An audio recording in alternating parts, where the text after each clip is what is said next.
Hello दोस्तों, तो आज बात करेंगे राजसमंद ज़िले के बारे में। राजसमंद ज़िला बहुत ही महत्वपूर्ण है, जिससे हर एग्ज़ाम में बहुत सारे क्वेश्चन आते हैं। तो हम बात करेंगे राजसमंद ज़िले के बारे में। सबसे पहले इसका गठन कब हुआ, तो मैंने आपको पहले भी ट्रिक बताई थी, BDR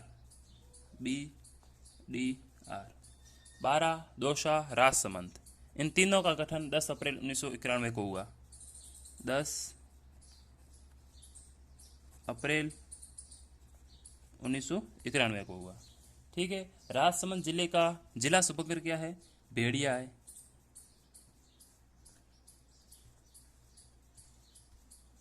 भेड़िया है। ओके।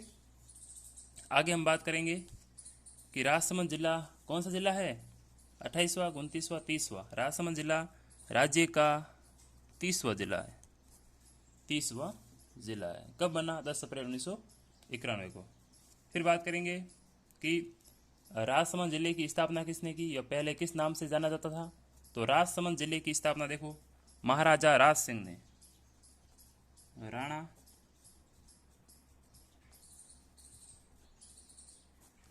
राणा राज सिंह ने राजनगर कस्बे की स्थापना की। राजनगर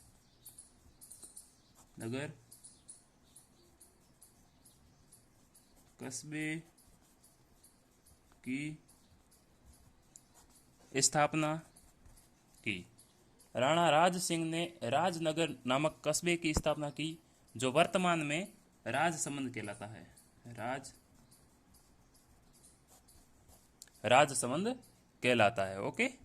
आगे बात करेंगे कि राजसमंद उदयपुर को अलग करके जिला बनाया गया। बात करेंगे राजसमंद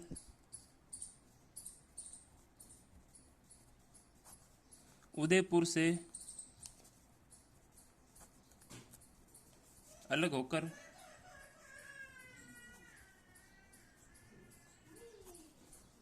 राज्य का 30वां जिला बना। ओके। कि राजसमंद उदयपुर से अलग होकर राज्य का 30वां जिला बना 10 अप्रैल 1991 को। ठीक है। आगे हम बात करेंगे हल्दी घाटी का युद्ध। देखो, बात करते हैं हल्दी घाटी की युद्ध।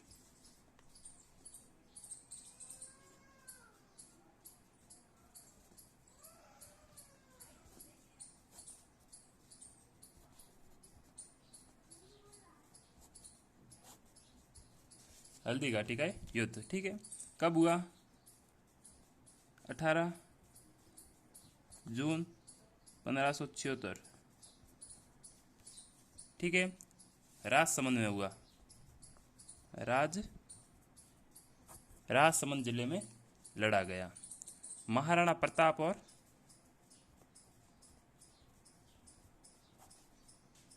प्रताप वर्सेज अकबर भी लिख सकते हैं और मान सिंह लिख सकते हैं।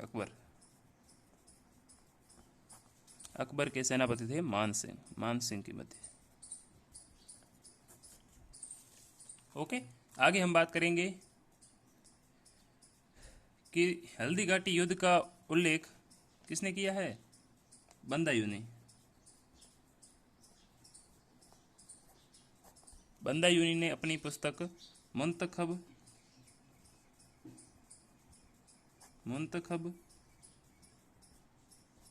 उल तवारीख में किया है। मुंतखब उल तवारीख में किया है। आगे हम बात करेंगे, ये नोट लिखा गया। देखो, ये नोट बहुत ही महत्वपूर्ण है। देखो, ये डॉक्टर गोपीनाथ शर्मा के अनुसार, देखो, डॉक्टर गोपीनाथ शर्मा के अनुसार हल्दी घाटी का युद्ध 18 जून 1576 को न होकर 21 जून 1876 को लड़ा गया। 21 जून 1576 को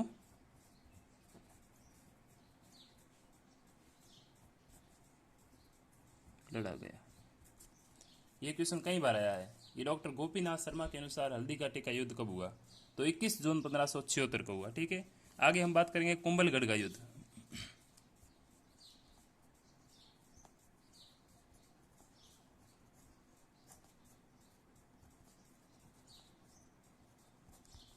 पंद्रह सौ अठहत्तर में हुआ। फिर बात करेंगे दिवेर का युद्ध, 1582 में हुआ, जिससे कर्नल जेम्स टोड ने मेवाड़ का मैराथन कहा। ठीक है, ये भी राजसमंद जिले में। कुंभलगढ़ का युद्ध 1578 में राजसमंद जिले में। फिर बात करेंगे दिवेर का युद्ध।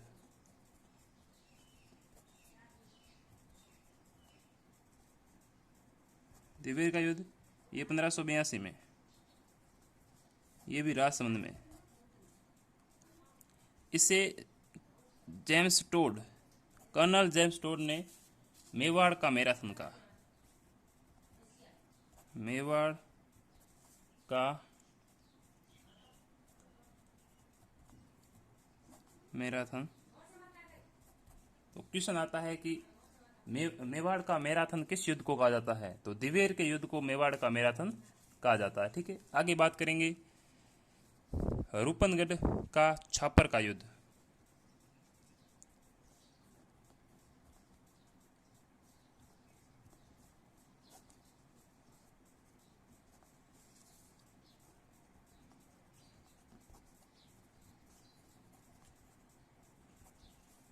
रूपमगढ़ का छापन का युद्ध कब हुआ? 1858, 14 अगस्त 1858। किस किस के बीच? तो तात्या तोपे वर्सेस अंग्रेजों के बीच। विजय कौन हुआ? तो विजय हुए अंग्रेज। ओके, आगे बात करेंगे गिलुंड सभ्यता की। देखो गिलुंड सभ्यता,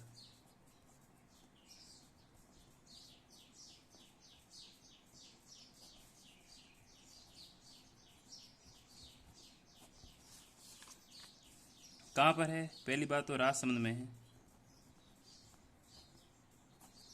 ओके, यह ताम्रयुगीन सभ्यता है। पहली बात करेंगे कि यह ताम्र युगीन सभ्यता है। गिलुंड सभ्यता ताम्रयुगीन सभ्यता है। ठीक है, दूसरी बात करेंगे यह बनास नदी के किनारे है। बनास नदी के किनारे।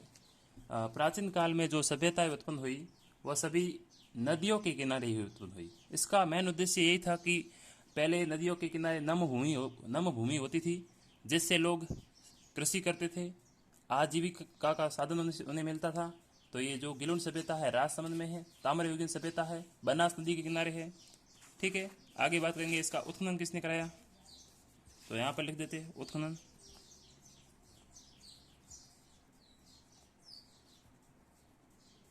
उत्खनन कराया बीबी लाल। बीबी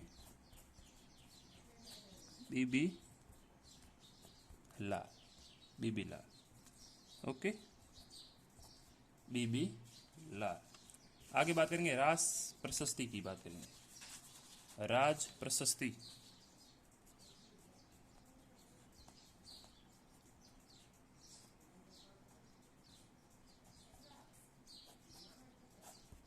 राज प्रशस्ति कहाँ पे मिली है? राजसमंद झील राजसमंद में। राजसमंद झील राजसमंद में। ओके, राजसमंद झील के उत्तर में नौ चौकी की पाल पर है। नौ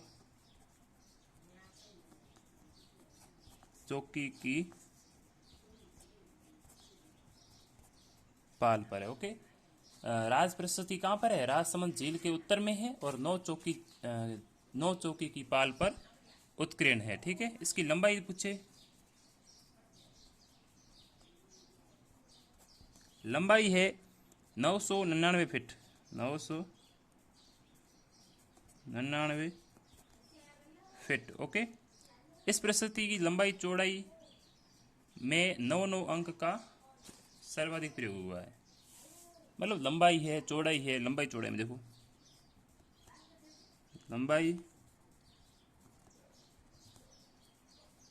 चौड़ाई में 9 अंकों का प्रयोग हुआ। ओके, इस प्रशस्ति के रचयिता रणछोड़ भट्ट तेलंग थे। रचयिता रणछोड़ भट्ट तेलंग, रणछोड़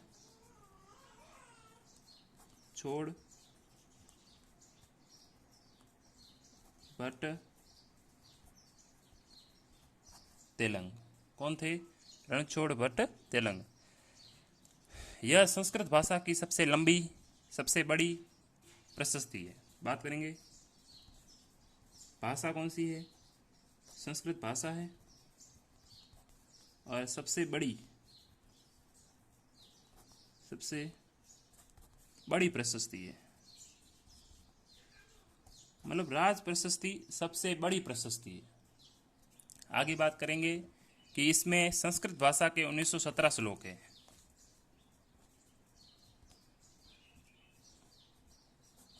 संस्कृत भाषा के 1917 श्लोक है। ओके, संस्कृत भाषा के कितने श्लोक है? 1917 श्लोक है। आगे बात करेंगे कि यह 1976 में लिखी गई। कब लिखी गई? 1676 में। 1676 में लिखी गई। 1676 में लिखी गई। आगे बात करेंगे कि इसमें राज सिंह की कहानियों का उल्लेख है। इसमें क्या उल्लेख है? महाराणा राज सिंह की कहानियों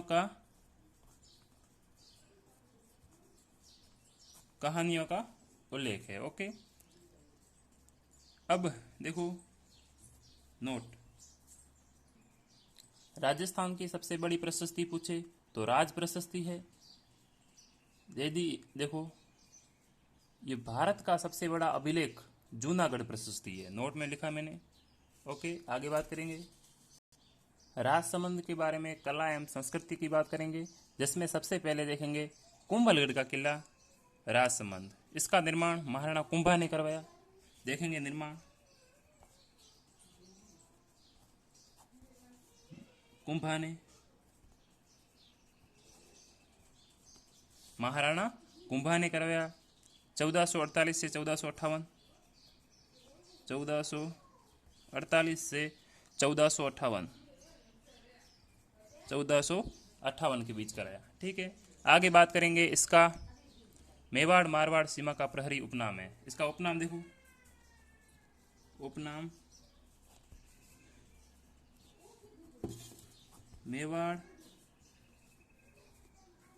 मेवाड़ मारवाड़ सीमा प्रहरी, सीमा का प्रहरी।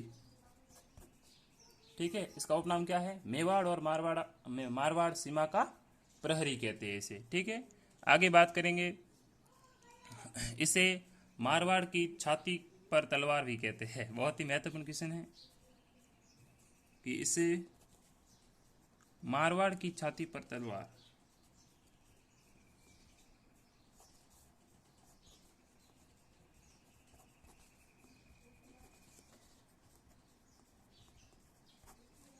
इसे मारवाड़ की छाती पर तलवार भी कहते हैं। कर्नल जेम्स टोड ने इसकी तुलना एस्ट्रूकन दुर्ग से की है। ठीक है, तो आगे बात करेंगे जेम्स टोड ने इसकी तुलना किससे की है? आप देखो, एस्ट्रूस्कन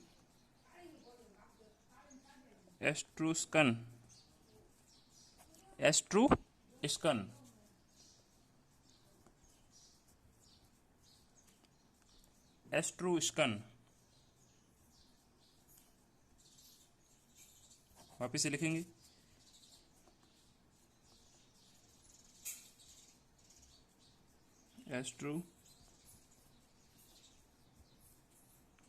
एस्ट्रूस्कन दुर्ग से की है।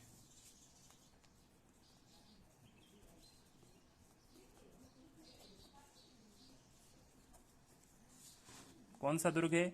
एस्ट्रूस्कन दुर्ग से की है कर्नल जेम्स टोड ने इस दुर्ग की तुलना।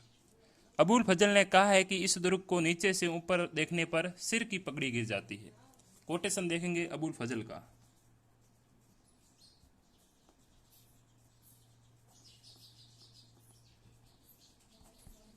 अबुल फजल क्या कहते हैं कि इस दुर्ग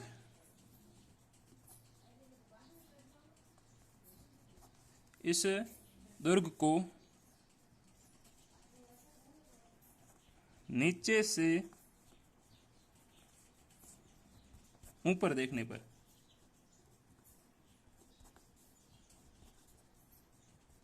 सिर से पगड़ी गिर जाती। ये कोटेशन कई बार एग्जाम में पूछा गया है, तो आप ध्यान रखना थोड़ा। ठीक है, महाराणा प्रताप का जन्म स्थली है। देखो, महाराणा प्रताप का जन्म इसी कुंभलगढ़ दुर्ग में हुआ था। जन्म यहीं हुआ था, कुंभलगढ़ के कटार महल में, बादल महल के जूनी कचहरी महल में हुआ था। ठीक है, आगे बात करेंगे। महाराणा प्रताप का राज्याभिषेक समारोह यहीं पर हुआ। महाराणा प्रताप का राज्याभिषेक समारोह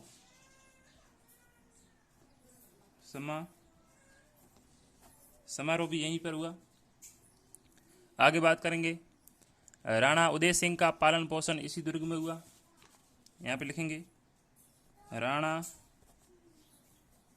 उदय सिंह का लालन पालन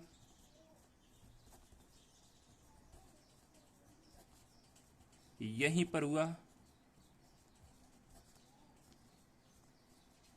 यहीं पर हुआ मतलब इस कुंभलगढ़ दुर्ग में हुआ। ठीक है, आगे बात करेंगे। कुंभा की हत्या उसके पुत्र उदा ने इसी दुर्ग में की थी।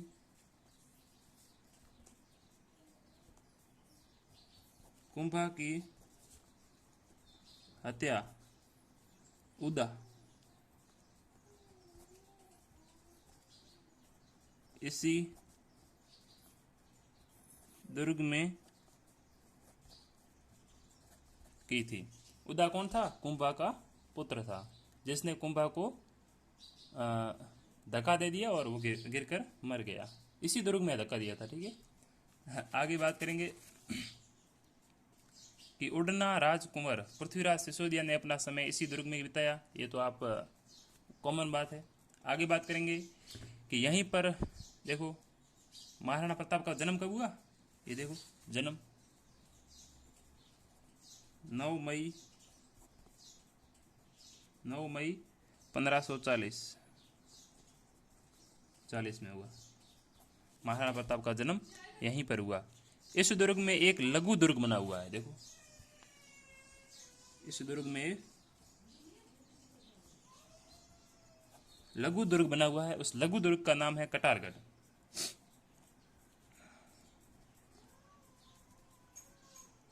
कटारगढ़, जिसे मेवाड़ की तीसरी आंख कहते हैं। जिसे मेवाड़ की आंख भी कहते हैं, या मेवाड़ की तीसरी आंख भी कहते हैं। तीसरी आंख क्यों कहते हैं? क्योंकि 2 आंख तो सभी की होती है और तीसरी आंख कटारगढ़ दुर्ग। ओके, आगे बात करेंगे कि इस दुर्ग के चारों ओर जो परकोटा है वो विश्व का सबसे 2 नंबर का सबसे दीवार सबसे लंबी है। तो देखो परकोटा, परकोटा या दीवार की लंबाई, दीवार 36 किलोमीटर की लंबी दीवार है। 36 किलोमीटर लंबी दीवार है, जो चीन की महान दीवार के बाद दूसरे नंबर की सबसे लंबी दीवार है। ठीक है, आगे बात करेंगे इस दुर्ग में क्या क्या महत्वपूर्ण स्थल है उसके बारे में बात करेंगे। देखो स्थल, पहला है पृथ्वीराज सिसोदिया की छतरी बनी हुई है। पृथ्वीराज सिसोदिया की छतरी बनी हुई है, छतरी बनी हुई है। ठीक है, जिसे उड़ना राजकुमार भी कहते हैं। पृथ्वीराज सिसोदिया की छतरी बनी हुई है। आगे बात करेंगे प्राचीन यज्ञ वेदी कुंड है।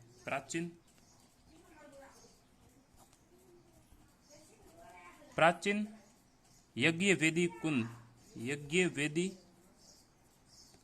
कुंड है। ठीक है, महत्वपूर्ण बात थी। आगे बात करेंगे झाली रानी का मालिया है।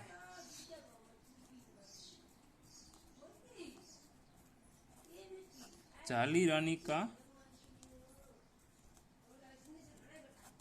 मालिया है, महत्वपूर्ण बात थी, झाली रानी का मालिया है। मामादेव कुंड है। देखो मामादेव कुंड है। इस मामादेव कुंड से ही उदा ने महाराणा कुंभा को धक्का दिया था, जिससे नीचे गिरकर उनकी मृत्यु हो गई थी। मामादेव कुंड है।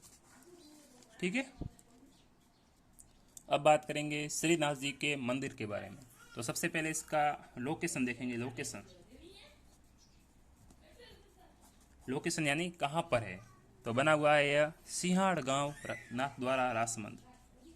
सिंहाड़ नाथद्वारा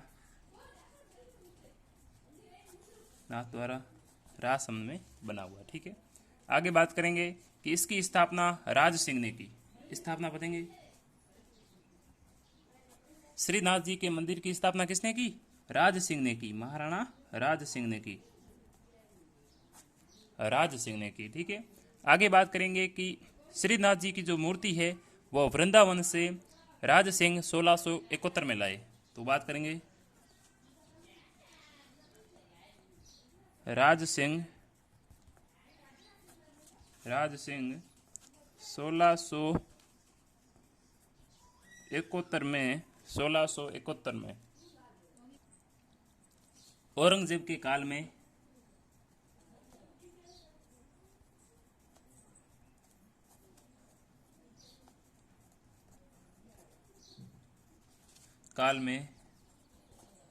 श्रीनाथ जी की मूर्ति वृंदावन से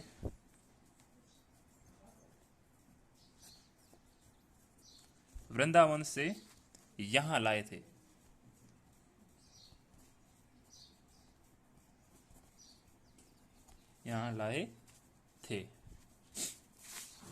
श्रीनाथ जी को 7 ध्वजा का नाथ कहते हैं।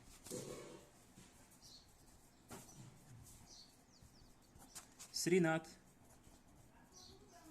जी को 7 ध्वजा का नाथ कहते हैं। 7 ध्वजा का नाथ कहते हैं। ठीक है, महत्वपूर्ण बात थी कि श्रीनाथ जी को 7 ध्वजा का नाथ कहते हैं। आगे बात करेंगे, यह मंदिर श्री कृष्ण की 8 झांकियों के लिए प्रसिद्ध है। यह मंदिर कृष्ण की 8 झांकियों के लिए प्रसिद्ध है। प्रसिद्ध है। ओके, कि यह मंदिर श्री कृष्ण की 7-8 झांकियों के लिए प्रसिद्ध है। आगे बात करेंगे कि यह वल्लभ संप्रदाय का राज्य में प्रमुख मंदिर है। श्रीनाथ जी का मंदिर राजस्थान में वल्लभ संप्रदाय का महत्वपूर्ण मंदिर है। तो वल्लभ संप्रदाय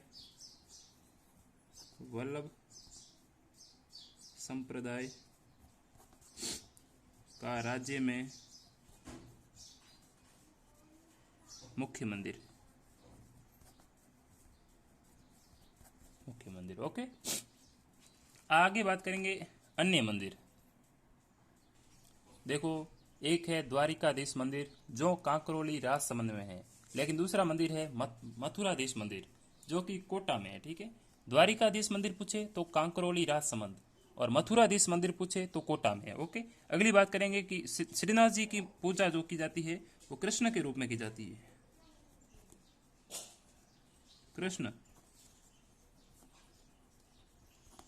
कृष्ण के रूप में श्रीनाथ जी को पूजा जाता है। ठीक है, पुष्टि मार्ग का प्रमुख केंद्र नाथ द्वारा है।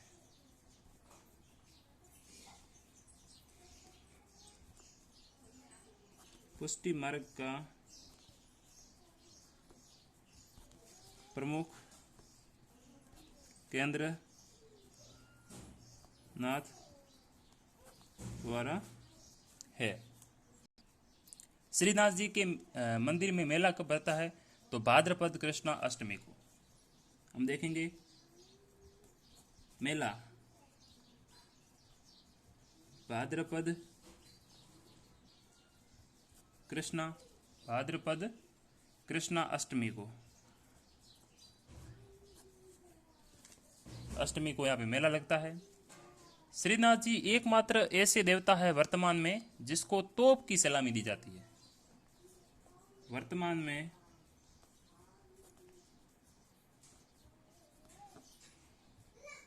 श्रीनाथ जी एकमात्र ऐसे देवता है, एकमात्र ऐसे देवता है जिन्हें तोप की सलामी दी जाती है। तोप की सलामी दी जाती है। ओके, दीपावली के दूसरे दिन यहाँ पर अन्नकूट महोत्सव आयोजित होता है। तो दीपावली के दूसरे दिन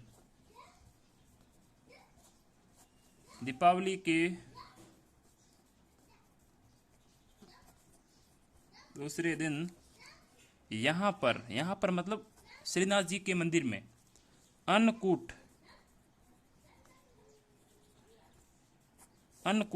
महोत्सव का आयोजन होता है।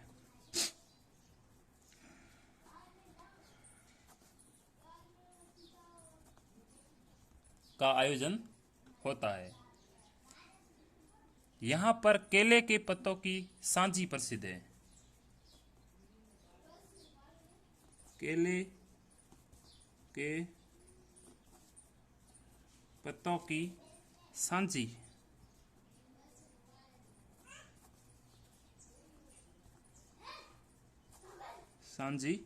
प्रसिद्ध है। ओके, अब बात करेंगे द्वारिकाधीश मंदिर के बारे में। द्वारिकाधीश मंदिर कहाँ पर है? अभी बात की थी कांकरोली राजसमंद। कांकरोली राजसमंद में। ओके, आगे बात करेंगे कि नोट लगा के लिखो यहाँ पे कांकरोली में क्या है। देखो नोट कि कांकरोली में टायर ट्यूब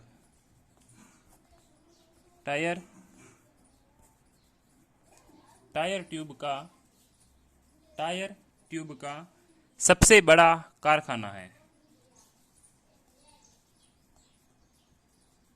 सबसे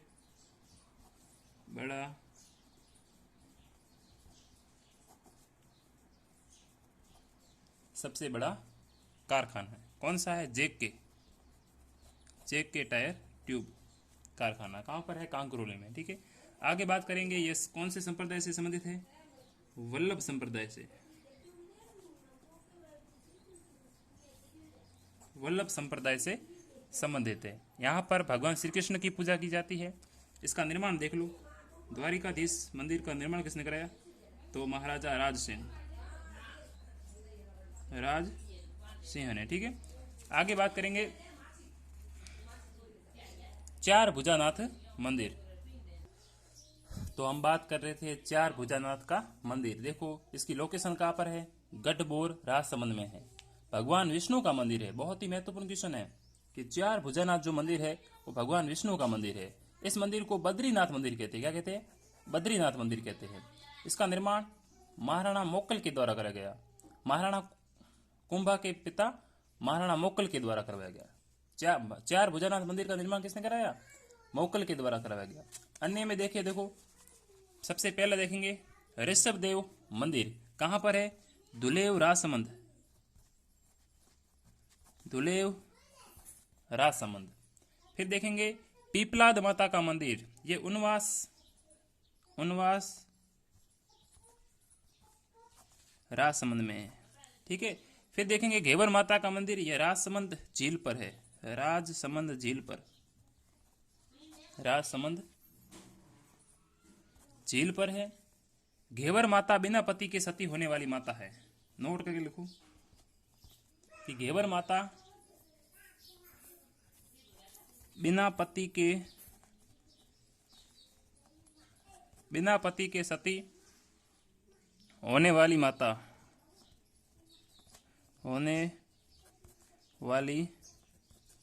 है। ओके, आगे बात करेंगे स्वरूप नारायण मंदिर, यह भी राजसमंद में है।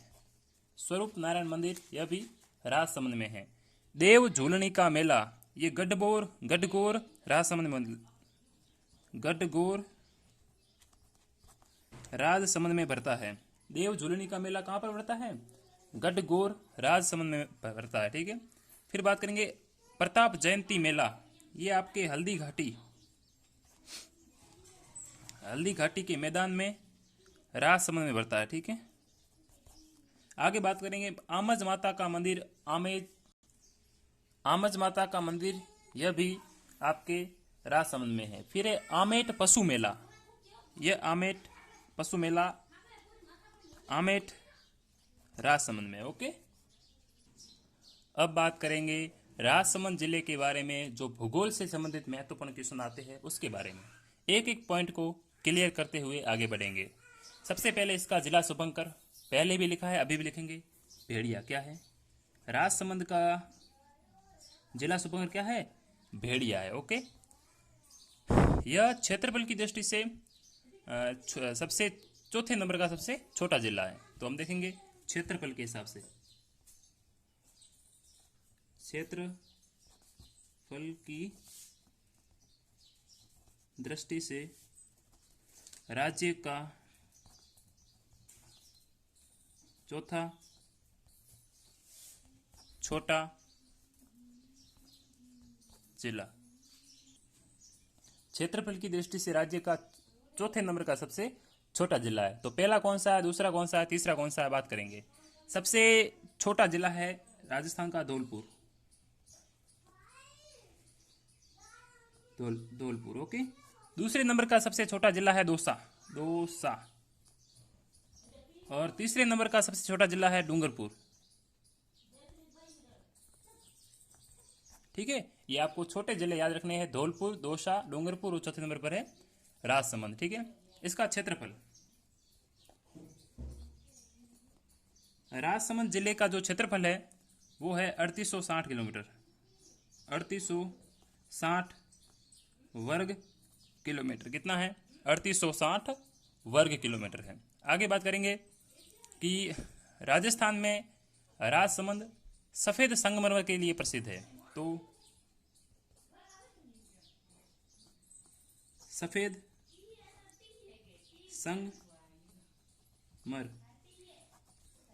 सफेद संगमरमर के लिए राज्य में प्रसिद्ध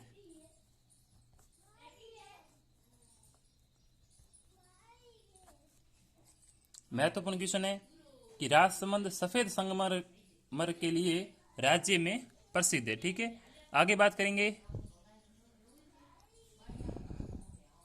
राजनगर जो है वो सफेद संगमरमर की सबसे बड़ी खान है। तो हम बात करेंगे राजनगर। राजनगर, जो राजनगर है वो सफेद संगमरमर की सबसे बड़ी खान है। सफेद संगमरमर की सबसे बड़ी खान। हम कह सकते हैं कि राजनगर में सफेद संगमरमर की सबसे बड़ी खान है। ओके, आगे बात करेंगे कि नंदसमंद झील को राजसमंद की जीवन रेखा कहते हैं। कौन सी झील? झील का नाम है नंदसमंद। नंदसमंद झील को राजसमंद की जीवन रेखा कहते हैं। ओके, अब बात करेंगे बनास नदी के बारे में। बनास नदी, सबसे पहले बात करेंगे उद्गम। उद्गम होता है खमनोर की पहाड़ियों से। खमनोर की पहाड़ियां, खमनोर की पहाड़ियां राजसमंद से। ओके, इस नदी को देखो, उपनाम देखो इसके। उपनाम की बात करें तो वन की आशा,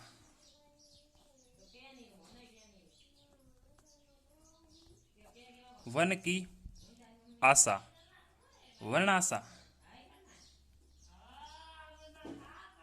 वर्णाशा यानी वन की आशा। आगे बात करेंगे वशिष्ठी।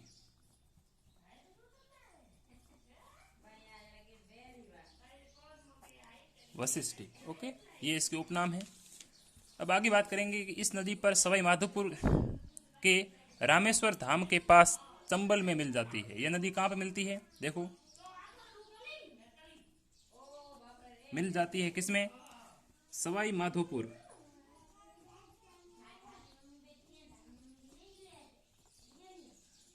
सवाई माधोपुर के पास रामेश्वर धाम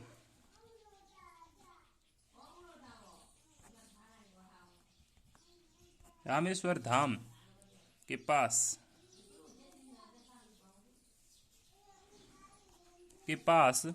चंबल में मिल जाती है।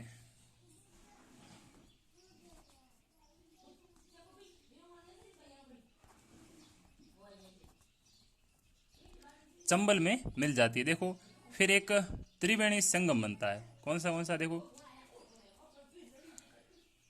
यहां से नदी आ रही है चंबल, ठीक है, और यहां से एक चंबल, फिर बनास, और यहां से सीप। तो ये नदी है चंबल, बनास और सीप नदी। सीप नदी कहां पर त्रिवेणी संगम बना रही है? रामेश्वर धाम, रामेश्वर धाम पर। ओके, भीलवाड़ा जिले में एक बिगोद में बनास, बेड़च और मेलण नदियों का त्रिवेणी संगम है। ठीक है, ये हो गया रामेश्वर धाम में बनास, चंबल और सीप का त्रिवेणी संगम। एक बनास नदी और त्रिवेणी संगम बनाती है। देखो, ये एक नदी, ये दूसरी नदी और ये तीसरी नदी। पहली का नाम है बनास, बनास स्वयं होगी। दूसरी का नाम है बेड़च, बेड़च। तीसरी का नाम है बेड़च, चमस वाला बेड़च। और तीसरी होगी मैनार। यह बनाती है बिगोद भीलवाड़ा। बिगोद, बिंगोद, बिंगोद कहाँ पर है? भीलवाड़ा। यहां पर त्रिवेणी संगम और बनाती है। ठीक है, आगे हम बात करेंगे। इस नदी पर टोंक में टोडा राय सिंह गांव के पास बिसलपुर बांध है। देखो, इस नदी पर टोंक जिले में, टोंक जिले में टोडा रायसिंह गांव में, टोडा रायसिंह गांव में बिसलपुर बांध है।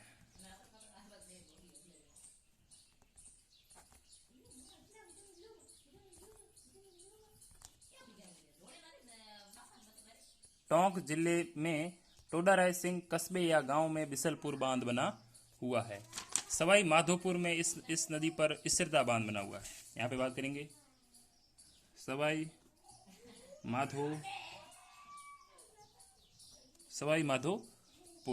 माधोपुर में इस नदी पर इसरदा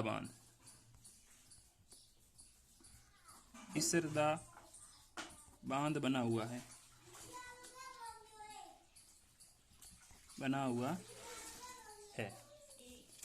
यह पूर्णतः राजस्थान में बहने वाली सबसे बड़ी नदी है। यह पूर्णतः राज्य में बहने वाली सबसे बड़ी नदी है। क्वेश्चन आता है कि राज्य में पूर्णतः राजस्थान में राज्य में बहने वाली सबसे बड़ी नदी तो बनास नदी, लेकिन राज्य की सबसे बड़ी नदी है चंबल नदी। बनास नदी बरसाती नदी है, मतलब पूर्णतः बारिश पर निर्भर है और जल ग्रहण सर्वाधिक है। राजस्थान में किस नदी का जल ग्रहण सर्वाधिक है? तो बनास नदी का। इसकी लंबाई 480 किलोमीटर है। यह राजसमंद, चित्तौड़गढ़, भीलवाड़ा में बिंगोद संगम बनाएगी, त्रिवेणी संगम। फिर अजमेर में प्रवाहित होगी। फिर टोंक में टोडा रायसिंह कस्बे में इस पर एक बांध बनाया हुआ है, बिसलपुर बांध, टोंक में है, ठीक है। फिर सवाई माधोपुर में इसरदा बांध बना हुआ है। इन जिलों में प्रवाहित होती है। यह थी आपके बनास नदी। आगे हम बात करेंगे राजसमंद झील के बारे में। राजसमंद झील के बारे में एक एक पॉइंट को क्लियर करते हुए आगे बढ़ेंगे। सबसे पहले इसका निर्माण राज सिंह ने अकाल राहत कार्यों के लिए 1662 में करवाया। निर्माण देखेंगे। सबसे पहले निर्माण राज सिंह ने 1662 में अकाल राहत कार्यों के लिए, अकाल राहत कार्यों के लिए, ओके। इसमें गोमती नदी का पानी आता है। इस झील में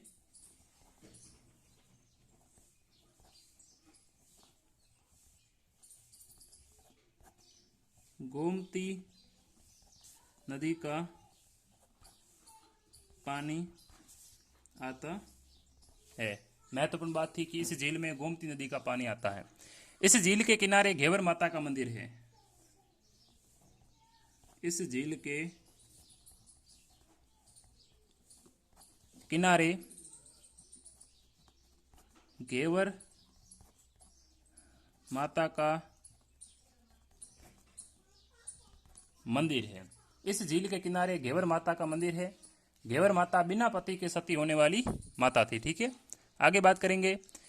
इस झील की उत्तरी भाग पर नौचौकी कहलाता है, जिस पर 25 काली शिलालेखों पर संस्कृत भाषा में रणछोड़ भट्ट तेलंग द्वारा राज प्रशस्ति लिखी गई।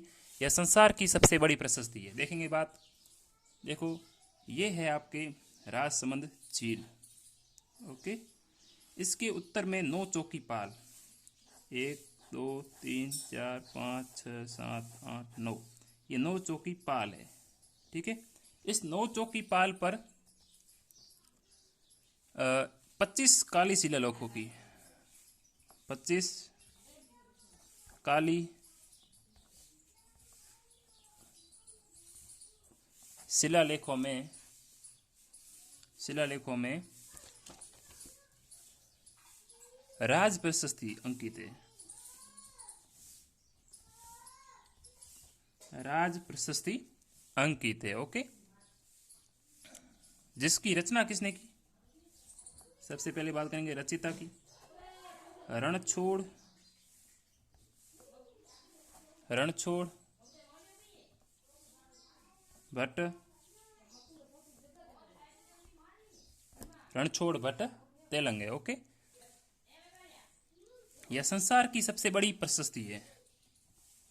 यह संसार की सबसे बड़ी प्रशस्ति है।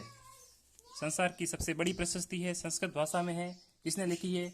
रणछोड़ भट्ट तेलंग ने लिखी है। यह राजसमंद झील है, राजसमंद झील है। झील के उत्तर में 9 चौकी पाल पर 25 काली शिलालेखों में राज प्रशस्ति अंकित की गई है, जिसके रचयिता रणछोड़ भट्ट तेलंग है। यह संसार की सबसे बड़ी प्रशस्ति है।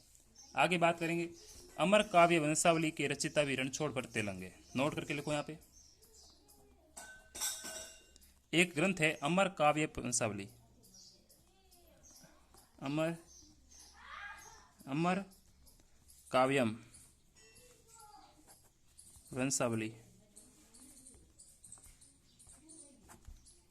अमर काव्य वंशावली। इसके रचयिता भी रणछोड़ भट्ट तेलंग है। ओके, आगे बात करेंगे, एक एक करके पॉइंट देखेंगे। मोलेला की बात करेंगे, जो टेराकोटा की मूर्तियों के लिए प्रसिद्ध है।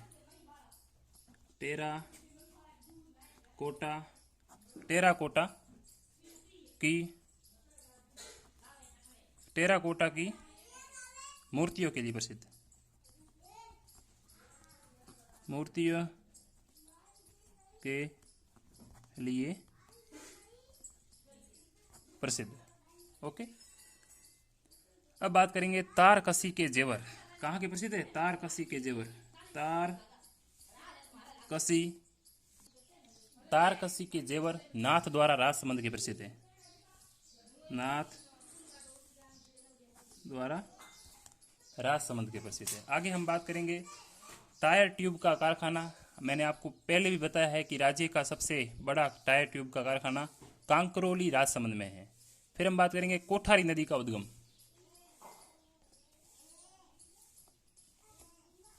कोठारी नदी का उद्गम,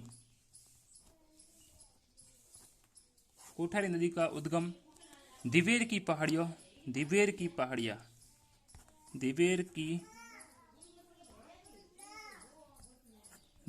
पहाड़ियां राजसमंद से होता है। ओके, इस नदी पर मेजा बांध भीलवाड़ा में बना हुआ है। कोठारी नदी पर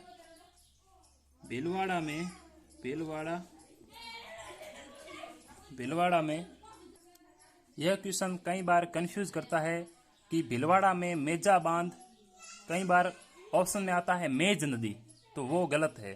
भीलवाड़ा में कोठारी नदी पर मेजा बांध बना हुआ है। ऑप्शन में कई बार वो मेज नदी दे देता है और बच्चे सही कर देते हैं, लेकिन कोठारी नदी भीलवाड़ा में मेजा बांध बना हुआ है, कोठारी नदी पर। ओके, कोठारी नदी के किनारे बागोर सभ्यता भीलवाड़ा में स्थित है। बागोर सभ्यता से सबसे प्राचीनतम पशुपालन के साक्ष्य मिले हैं। ओके, खारी नदी का उद्गम यह भी बीजराल की पहाड़ियों से होता है। बीजराल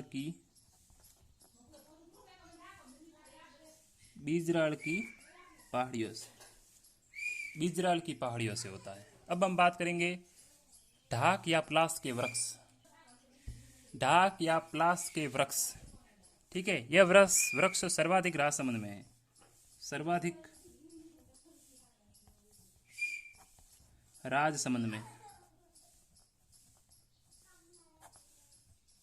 कहां पर है? राजसमंद में है। इसे जंगल की ज्वाला कहते हैं। प्लास को जंगल की ज्वाला कहते हैं। जंगल की ज्वाला कहते हैं इसे। ठीक है, इसका वैज्ञानिक नाम कई बार पूछा जाता है।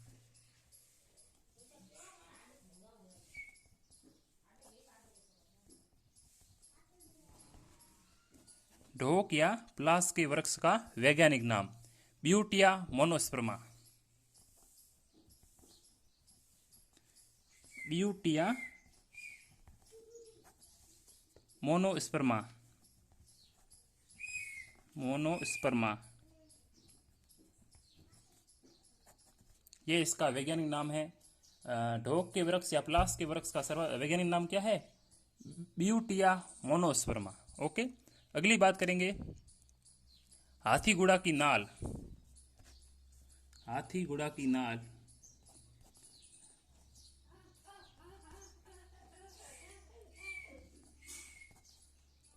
हाथीगुड़ा की नाल, इसी के पास कुंभलगढ़ अभयारण्य है। हाथीगुड़ा की जो नाल है यहां इसी के पास कुंभलगढ़ अभयारण्य है।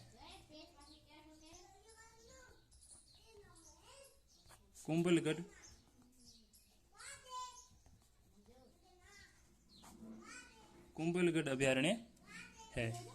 आगे हम बात करेंगे जिलवा की नाल। ये सभी दर्रे है। हाथीगुड़ा की नाल दर्रा है। इस दर्रे के बाद इस दर्रे के पास कुंभलगढ़ अभयारण्य है।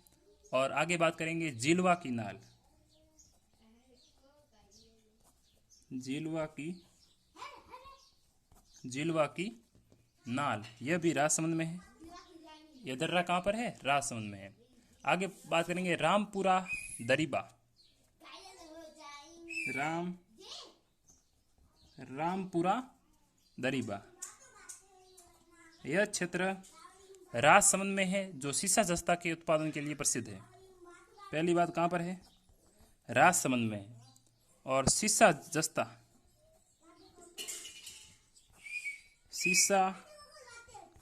जस्ता के उत्पादन के लिए रामपुरा दरिबा प्रसिद्ध है। ठीक है, अब बात करेंगे कुंभलगढ़ अभयारण्य के बारे में। सबसे पहली बात, कुंभलगढ़ अभयारण्य 3 जिलों में फैला हुआ है। पहला राजसमंद, उदयपुर, पाली में।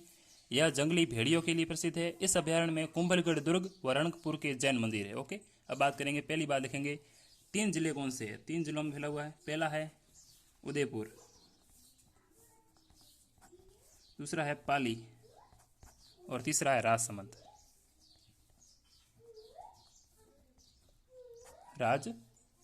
ओके, अब बात करेंगे ये प्रसिद्ध किसके लिए है। कुंभलगढ़ जो अभयारण्य है वो जंगली भेड़ियों के लिए प्रसिद्ध है। जंगली भेड़ियों के लिए प्रसिद्ध है। ठीक है, और आगे बात करेंगे कि इस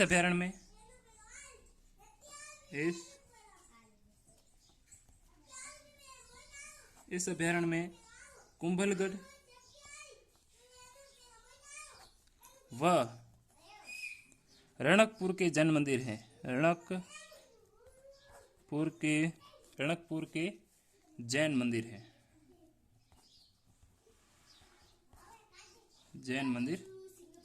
ओके, राजसमंद की बात करें और नाथ द्वारा चित्रशैली की बात ना करें, ऐसा हो नहीं सकता। तो नाथ द्वारा चित्रशैली यह मेवाड़ की उपशैली है। यह नाथ द्वारा राजसमंद में स्थित है। इसकी शुरुआत महाराणा राज सिंह के समय हुई थी। इसमें भगवान श्री कृष्ण के बाल लीलाओं या जो बचपन की कथाएं है उन पर विचार किया जाता है। उनके चित्र बनाए जाते हैं। इसमें नायिका को दासी के रूप में दिखाया जाता गया है। इसमें जन्माष्टमी, अन्नकूट महोत्सव, गाय व हिरण का सर्वाधिक चित्रण हुआ है। किसका? सबसे पहले जन्माष्टमी, कृष्ण जन्माष्टमी, अन्नकूट महोत्सव, गाय और हिरण का सर्वाधिक चित्रण हुआ है। नाथ द्वारा में कृष्ण की मूर्तियों के पीछे लगे चित्रों को पिछवैया कहते हैं। क्वेश्चन आया हुआ है कई बार। इस शैली के चित्रकार में एक तो रेवा शंकर है, एक घासीराम है, एक दो और है। ठीक है, अब बात करेंगे नाथ द्वारा चित्रशैली की। देखो, नाथ द्वारा चित्रशैली यह मेवाड़ की उपशैली है। नाथ द्वारा राजसमंद की प्रसिद्ध है। शुरुआत हुई महाराणा राज सिंह के समय। इसमें चित्रण, सर्वाधिक चित्रण, देखो सर्वाधिक चित्रण कृष्ण की बाल लीलाओं का। इसमें नायिका को दासी के रूप में दिखाया गया है। इसमें अन्य चित्रणों में जन्माष्टमी का, अन्नकूट महोत्सव का, गाय और हिरण के चित्रण किए गए। ठीक है, नाथ द्वारा में कृष्ण की मूर्तियों के पीछे लगे चित्रों को पिछवैया कहते हैं। और पिछवैया नाथ द्वारा राजसमंद की प्रसिद्ध है। इस नाथद्वारा चित्रशैली के चित्रकारों में हम देखेंगे रेवाशंकर, चतुर्भुज, घासीराम, नारायण, पुरुषोत्तम। ठीक है, इसकी महिला चित्रकार जो बहुत ही फेमस है और जो बहुत ही क्वेश्चन इसके बारे में आते हैं कि नाथद्वारा चित्रशैली के महिला चित्रकारों में पहला है कमला, दूसरा है इलायची, दोनों ही है। अब बात करेंगे देवगढ़ शैली की। देवगढ़ शैली देवगढ़ राजसमंद की प्रचलित थी। देवगढ़ जो मेवाड़ का एक ठिकाना था और इस ठिकाने की स्थापना चुंडावत द्वारा 1680 में की गई। ठीक है, देवगढ़ शैली की शुरुआत महाराणा जय सिंह के समय हुई थी। राणा जय सिंह के समय हुई थी। इस शैली को प्रकाश में लाने का श्रेय श्रीधर अंधारे को दिया जाता है। देवगढ़ शैली को प्रकाश में लाने का श्रेय श्रीधर अंधारे को दिया जाता है। यह शैली मेवाड़ व मारवाड़ व जयपुर की मिश्रित है। मतलब इस शैली में मेवाड़, मारवाड़ और जयपुर की मिश्रित शैली है। इसके प्रमुख चित्रकार में कमला और बैजनाथ और चोखा है। ठीक है, सबसे पहले बात करेंगे कि यह शैली देवगढ़ राजसमंद की प्रसिद्ध है। देवगढ़ राजसमंद की प्रसिद्ध है। देवगढ़ मेवाड़ का एक ठिकाना था। मेवाड़ का ठिकाना था। ठीक है, और इस देवगढ़ ठिकाने की स्थापना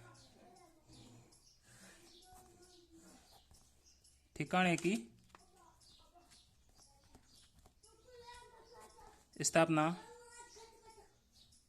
1680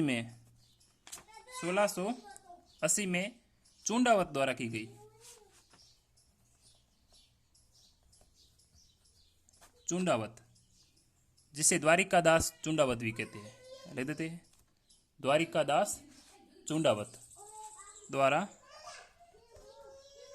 की गई। ओके, आगे बात करेंगे कि देवगढ़ शैली की शुरुआत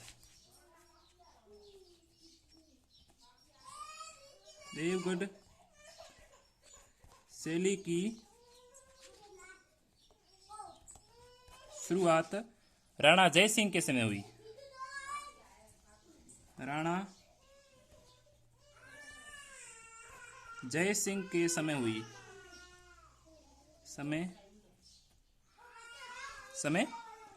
ठीक है, इसको प्रकाश में लाने का श्रेय, ये क्वेश्चन कई बार जाता है, प्रकाश में लाने का श्रेय, कई बार क्वेश्चन आता है कि देवगढ़ शैली को प्रकाश में लाने का श्रेय किसे जाता है, तो श्रीधर अंधारे को।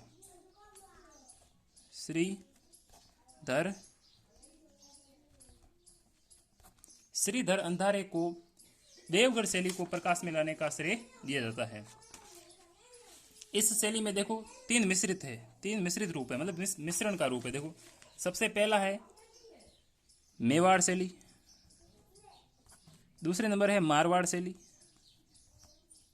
और 3 नंबर पे है जयपुर शैली। तीनों की मिश्रित रूप है देवगढ़ शैली। ठीक है, इसके प्रमुख चित्रकार हम देख लेते हैं। कहाँ पे देखेंगे, यहीं पे देख लेते हैं, देवगढ़ शैली के चित्रकार हम बात करें तो पहला है कमला और दूसरा है बैजनाथ और तीसरा है चोखा।